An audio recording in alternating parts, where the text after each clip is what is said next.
Balik sa zero case na ang Ciudad Angeles matapos ang muling pagsipa ng kaso sa pagsisimula ng bagong taon nitong Enero 2022. Sa COVID-19 bulletin ng syudad as of February 20, walang bagong tinamaan ng naturang virus sa lugar.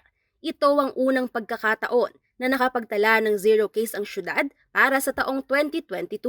Ayon sa local IATF, nakita nila ang pagbaba ng kaso noon pang huling linggo ng Enero at ito'y bunsod ng mas pinalakas na vaccination drive ng syudad. Sa ngayon ay nasa 39 na aktibong kaso ng COVID-19 sa syudad na binabantayan mula sa 14 na barangay. Samantala, handang-handa ang mega vaccination site ng Angeles para sa pagbabakuna ng mga bata edad 5 hanggang 11 ngayong araw.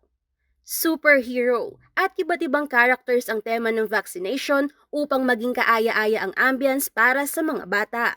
Sa kanilang pagpunta, animoy sila ay dadalo lamang ng isang children's party. Kaya naman hindi mawawala ang mga candy booth, balloons, loot bags at marami pang iba na tiyak na ikatutuwa ng mga bata.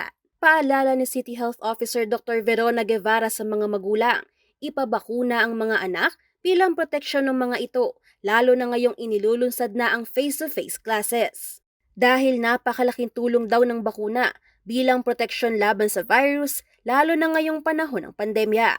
Dagdag paalala naman ng city government sa mga Angeleño, lalo na ngayong muling ibinaba sa COVID-19 Alert Level 2 ang syudad, patuloy na pairalin ang pag-iingat at pagsunod pa rin sa minimum safety health protocols upang makalabas na ang syudad sa pandemya at paghandaan na ang new normal na pamumuhay.